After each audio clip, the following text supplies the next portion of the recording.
theatre of it. I don't know. I always, you know, when you tour that intensively, it's kind of, there is a point when things can become a routine. So I always sort of try to mess things up a bit so it doesn't become so much of a routine. So I don't really like the things being over theatrical or anything. I think like nerves are responsible for quite a lot of the way groups behave on stage. Yeah, it's just fear. There's a lot more of you out there than there's of us. Jamie, you've also spoken, I've heard you speak really eloquently about the fact that this band kind of, you live the life that the music is, as opposed to your life and the music is just, you know, something that you do. Yeah, I felt like, you know, in the past I've always had, you know, I've always had a band in my life, and when I met Alison, we just made a pact that we were going to make our lives into a band and make a band into our lives. And it's sort of, you know, we were doing so much art and photography and writing and making little movies, like stacked up in our various bedrooms with like for no sort of public consumption, that I don't know, it was like we needed somewhere to put all this stuff, so or someone to show it to. So we called it The Kills. So how did this Anglo-American partnership begin? Who called who? How did it work out? We ran into each other randomly. Alison was in a different band and they were touring in London and happened to be staying in the apartment below where I was living, and I was making a sort of record. Well, it was a sort of record because it never came out, but I was just recording on broken 4-tracks and 8-tracks in my bedroom, and she heard. I could hear him from downstairs, and we just met, you know, and I don't think I spoke. No, she was like painfully shy. And would just go bright red every time I smiled at her or spoke to her. And then she kind of stalked me for a while. And then that's not fair. No, but I'd be making this record, playing guitar, and unbeknownst to me, she was sitting outside my window, like listening, eavesdropping, spying, peeping Tom, or whatever, you know. My grandpa was in the FBI. I have that in my blood. You know, but. So how did it come to, let's combine something? Gradually. I mean, we just started off as a 2-person social group. We'd just play each other records and drink tea and, you know, fix broken 4-tracks, make microphones, that sort of thing, out of baking soda tins. And we would just sit around. I would just, like, you know, I'd read passages from books and play records, and then it just developed into. We've ended up sort of making music. We never really sat down and started a band, did we? No, it just kind of happened to us. Someone found out we were writing songs together and asked us to play a show, and that sounded quite challenging. So we said yes, and we did it, and we've been on tour ever since. Yeah, it really happened really fast. I mean, did you have to come up with a name before that first gig, or did you? We didn't have a name. Yeah. No, we played the gig anyway without one, and we called ourselves VVN Hotel. Yeah, and. That was that. And then I think we always contemplated getting. Well, I always contemplated getting a drummer or a keyboard player or something. And then we got this show, and then we never had a chance after that. Mm-mm. Have you ever contemplated it since? No. Nope.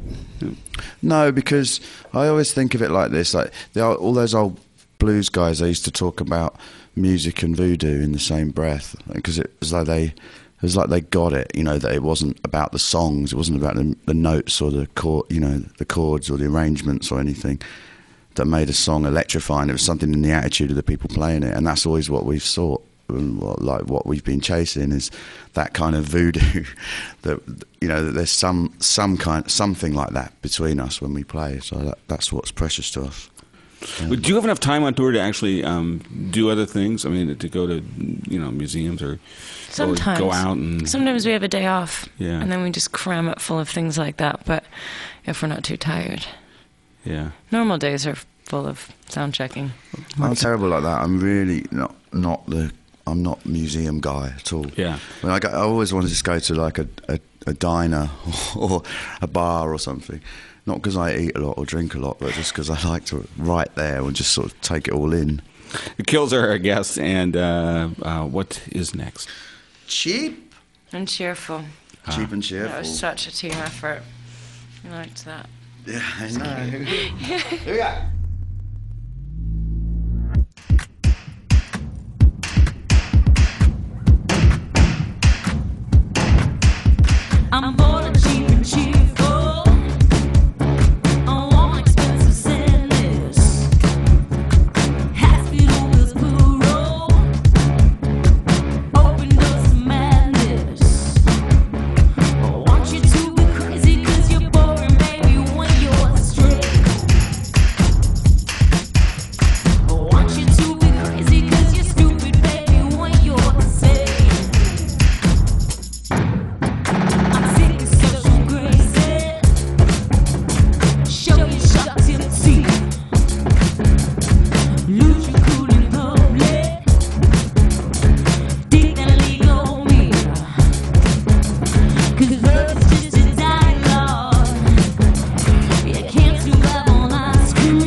keeping cheerful. Kills are playing live for us today.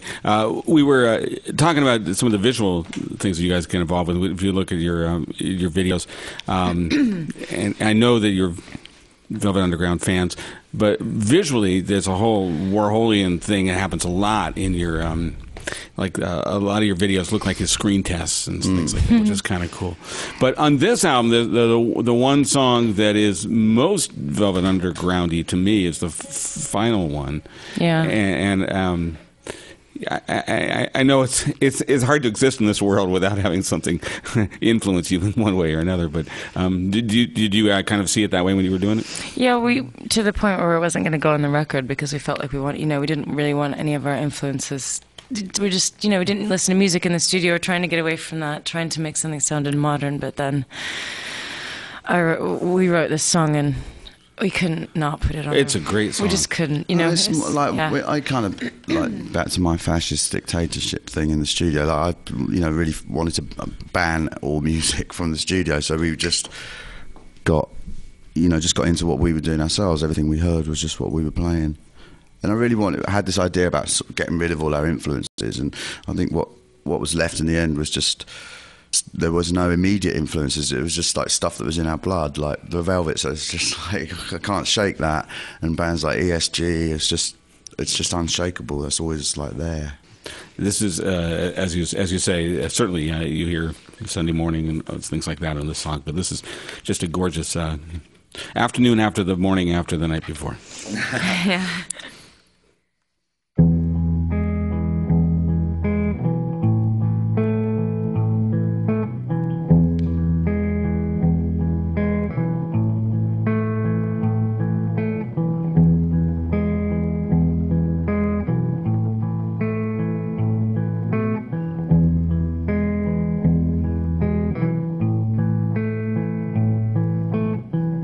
Speed's working, I see it in everyone.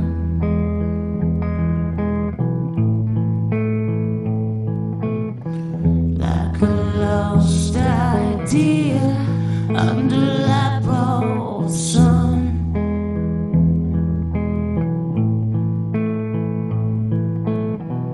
Your eyes ready for takeoff, melting your head.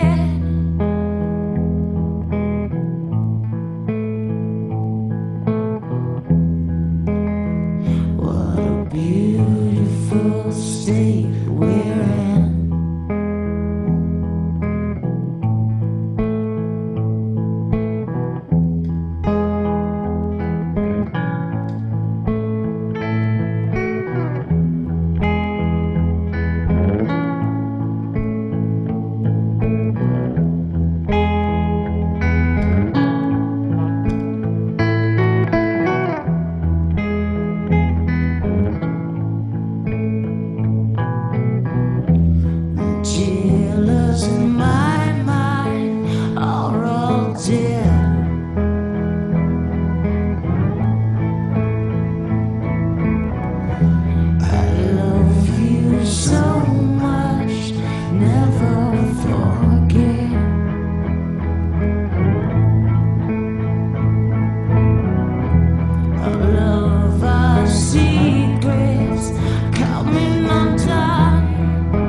Good night, bad morning is how Midnight Boom ends, and how our session fittingly ends today with the Gills.